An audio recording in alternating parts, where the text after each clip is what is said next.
right, all gas, no brakes. Here we go. Eddie Hearn, Marcos Villegas, Fight Up TV, joining us now. Eddie, so good to see you. You have this big fight this weekend, Jaron Ennis versus Iammontes Stanionis. I love the fight. I think it's a great, great fight, but a lot of opportunities for Jaron Ennis if he wins this fight this Saturday. Yeah, I mean, I'll be honest, Marcos, the pressure was on for us to deliver it. You know, I mean, we did the Avanesian homecoming at, that was the mandatory. You know, at the time, we thought we were fighting Cody Crawley. We sold around 14,000 in Philadelphia. Then we got forced to fight Karen Chadazian again, which was really not a fight that we wanted. We put the money up. We done another great gate in Philadelphia. And then I said to Boots, you know, what do you want to do? I don't know if we can find a unification. Do you want to move to 54? There was no champions to fight at 54. And he said, look, I really want to unify. You know, that's kind of like, without putting pressure on Eddie, one of the reasons I signed with Matchroom is I thought we could make the big fights. And there was a lot of pressure on to make the fight. And we pulled it out the bag. You know, shout out as well to Louis de Cubas and PBC, you know, who have Stanionis. And respect to him for wanting to fight what I believe is the best in the division. So this is unquestionably number 1 v number 2 in the welterweight division, WBA Ring Magazine, IBF Championship, and exactly the right fight for Jaron Ennis to go and show everybody, I guess, if the hype is real. You know, I mean, that's the reality. Stanionis is a phenomenal fighter. And if Boots performs like he did against Chadazian, or if he's not quite the fighter that we think he is, it's going to be a very, very tough night's work at the Boardwalk Hall. But I believe he'll make a statement and show the world.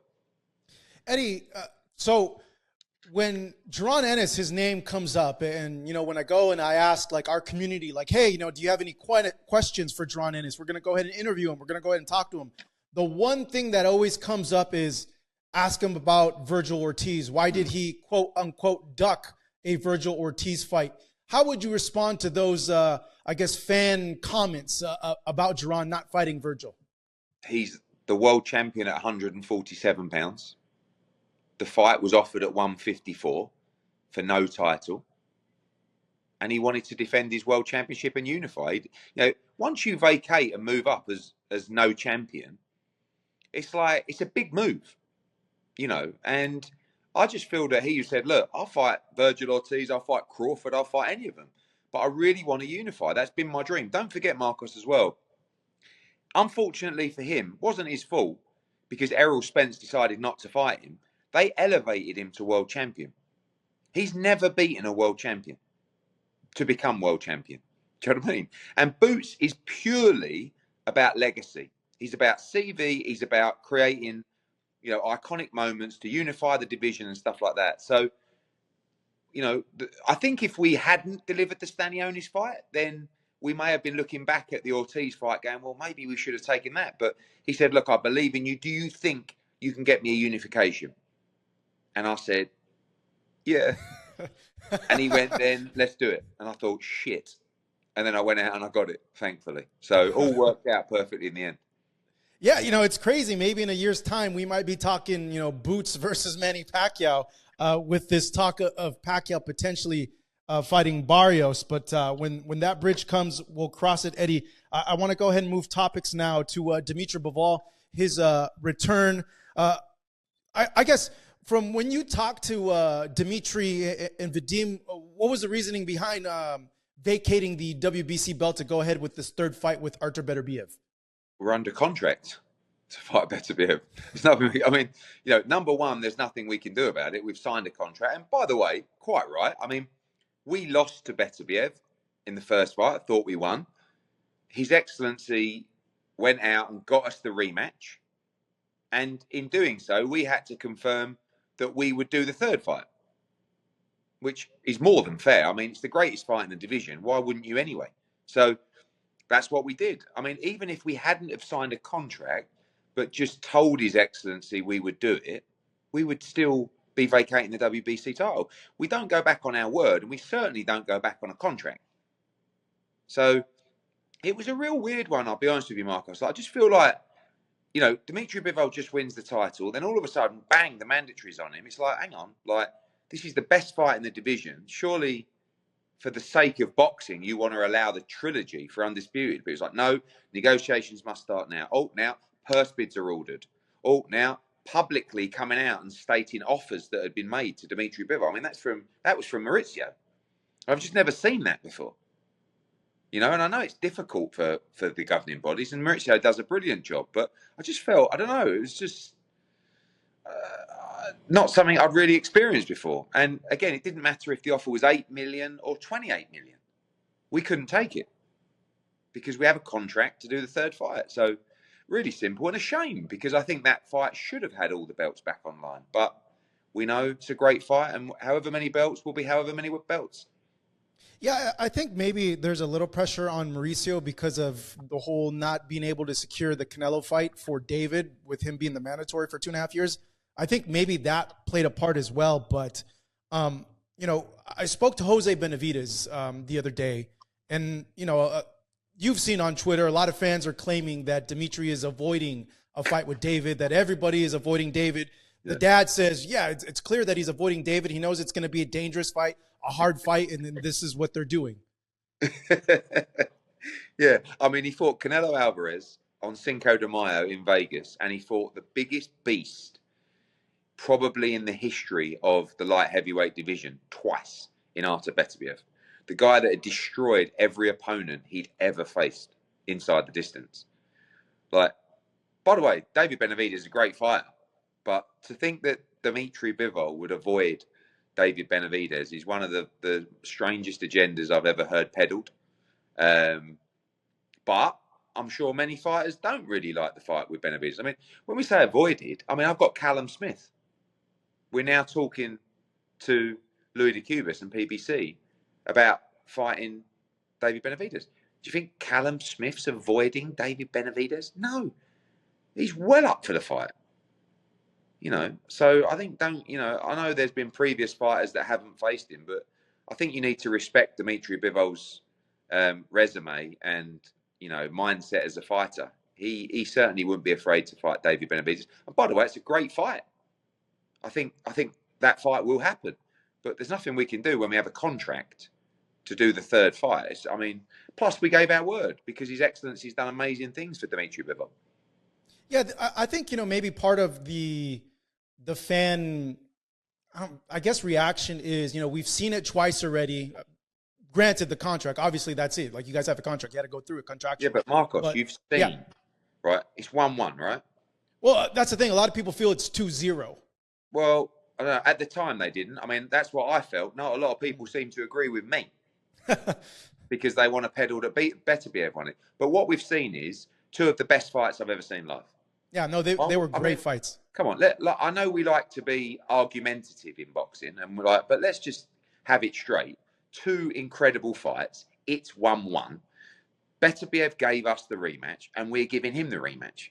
Let's just get on with it, and then the trilogy completes the greatest moment for the light heavyweight era in the last decade. That's it. What? And Benavidez is going to be around a long time. He'll get his shot at all the great fighters. Yeah, like, what a brutal year, though. You fight Beterbiev in the course of 1 year? Yeah. But apparently he's afraid to fight Benavidez, so, Lastly, can you tell us anything about this David versus Callum Smith? Like, how close we are to it, and when they would... look, Louis de Cubas, we have to give him a shout out always. We made Stanionis with him, against Boots, and we continue to talk about a lot of fights, and there's no offers yet officially from Callum, but they've made it clear it's a fight they want to discuss, and we've let them know Callum Smith's right up for that fight. I think it's one of the best fights. When you look at the light heavyweight division, it's actually quite thin. Like, you've got Beterbiev, Bivol, Callum, Yard.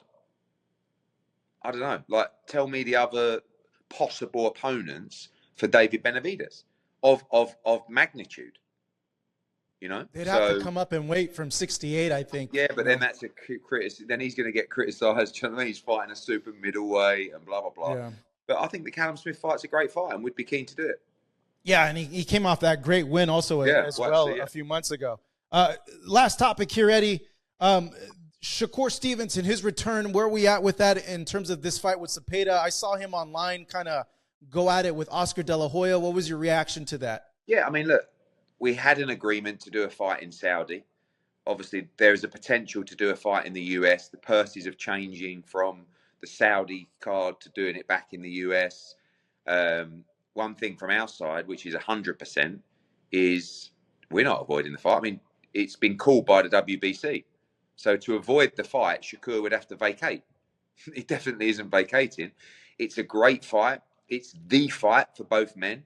I had a good conversation with Eric Gomez, and we'd love to do the fight with Golden Boy and Eric and Oscar. Maybe even a 5v5 on that undercard as well. And I think it's the perfect fight. So speaking to DAZN, and hopefully we can find a deal to do Stevenson against Zepeda, get Zepeda beat, and then we'll move on to Tank. Where do you think that fight would land, Eddie? Wherever's the biggest gate, and for me, that's in Newark. He's done over $1 million gates consistently there, and that's the first big fight he would have taken there. So I think it can generate a lot of money. But again, we'd be partners with Golden Boy on it. They'd have their say as well, and we'll put the dollars together and see if we can keep both fighters happy. I know I saw a lot of people comment on this. Curious too, like why would the purse be less in the U.S. where that's like where a bigger amount of Shakur's fan base is? Because there's a premium to fight in Saudi, and that's always how it's been, and that's always the expectancy of the fighter, Marcos. If you're going out there, you're traveling out there, you're going across the time zone, and the fight week is very strenuous. You're getting there, you've got the grand arrivals. You've been, it's all week. There's a lot of activity, and there is a premium to fight in Saudi at the moment. That may change over time, but the purses are different versus doing an event in the US because there's more funding for Saudi in Saudi than there is doing Riyadh season events on the road. Fair enough. Eddie, on a lasting topic, Katie Taylor and Manny Serrano did a press conference in New York the other day. A few things that came out of that kind of raised my eyebrow.